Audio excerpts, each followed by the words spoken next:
James Maslow, actor and singer from the hit boy band Big Time Rush, he says, quote, he stands with Israel amid a rising tide of anti-Semitism, and he said that publicly, right out there. James is here with me here now in New York City. Zohran Mamdani is likely to win the New York mayoral election. So I hear. Yeah, so, okay, nicely put. What does that mean for the Jewish community in New York? I think it's concerning. You know, I was born in this city, but I don't live here anymore, so I won't be voting. But I have a lot of friends and family in this city. In fact, I was at a huge event last night with almost 1,000 Jews, and the majority of whom I spoke to voiced their concern. And I think they have a lot of valid reasons to be concerned. I mean, this is a guy who... What are they worried about? He won't condemn October 7th, right, first off. And then it seems that he won't condemn terrorism of any kind. And this is in a city that experienced 9/11 directly. That's a scary thing. It's a city that represents the most amount of Jews of anywhere in the world. So the fact that we have a mayoral candidate, pardon me, that's running to represent the most Jews of any city in the world that won't condemn the phrase globalize the Intifada, I mean, that literally means kill all the Jews. So why is it that a certain proportion of the Jewish electorate, a Fox poll put it at 32% of Jewish voters, would actually vote for Mamdani? How is that possible? I think that's a great question. When I speak to my friends, Jewish and non-Jewish, who live in this city, that's the same question that we ask each other. I don't know the answer to that, other than I can understand the simple concept of wanting something different.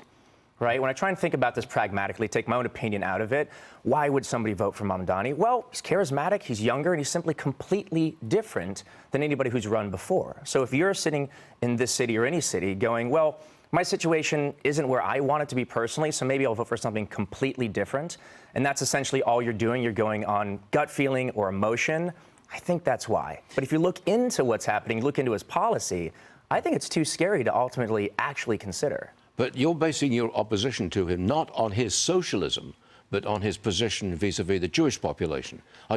Surely you're worried about his socialism, aren't you? Well, I think anybody should be worried about socialism. I grew up loving history and studying it quite a bit, whether it's Middle Eastern or our own history, and it's a fact. Socialism has never worked. I mean, outside of a kibbutz in Israel, which, ironically, it works great in a kibbutz, up to 1,000, 2,000 people. But outside of that, socialism has never worked. So, yes, I'm concerned about that, but I'm here to talk about anti-Semitism. So from the Jewish perspective, I'm even more concerned. Okay. Why are you asking people, suggesting that people visit Israel? Not just Jews, but Christians as well. Anybody. Well, first of all, it's a beautiful place. It can be a vacation. You can go there for fun. And also, whoever you believe in, whatever you believe in, it is the epicenter of so many different religions. It's one of the most diverse and beautiful places on the planet. And if you simply go, like the end of my op-ed, I encourage people to visit Israel. It would immediately clear up a lot of the confusion and a lot of the lies and propaganda that's out there. I went 10 years ago for my first time. I went on a trip with Birthright. Are you familiar with Birthright? I am. So it's an amazing organization that sends almost 1 million young Jews and non-Jews to Israel just for this purpose, to go and see it for yourself. No agenda, no politics. Here's the history, here's the land, here's the people. When you go and step into that land, whoever you are, whoever you believe in, whatever you believe in, you're welcomed. And it's so easy to go to the old city, let's say, and see IDF soldiers that are Jewish, but also Muslim, and also Druze, and also atheists. And you go to Temple Mount, for example, in the old city, and you know what they're doing? They're standing there saying, sorry, if you're Jewish, you can't go there. The holiest place on the planet for Jews, Temple Mount, in the only Jewish state, Jewish country in the world, are not allowed to go to Temple Mount outside of a few visiting hours because the Muslims say no. And they enforce that, which is interesting, and that's a point of conversation in and of itself. But what's beautiful is you have the IDF represented by every religion under the sun. People wouldn't believe me if I say this out loud, but you know how easy it is to figure this out for yourself? Go visit.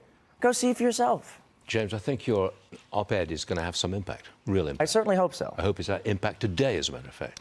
James Maslow, thanks for joining us. My pleasure. Good to see you. Come back anytime you like. I appreciate that.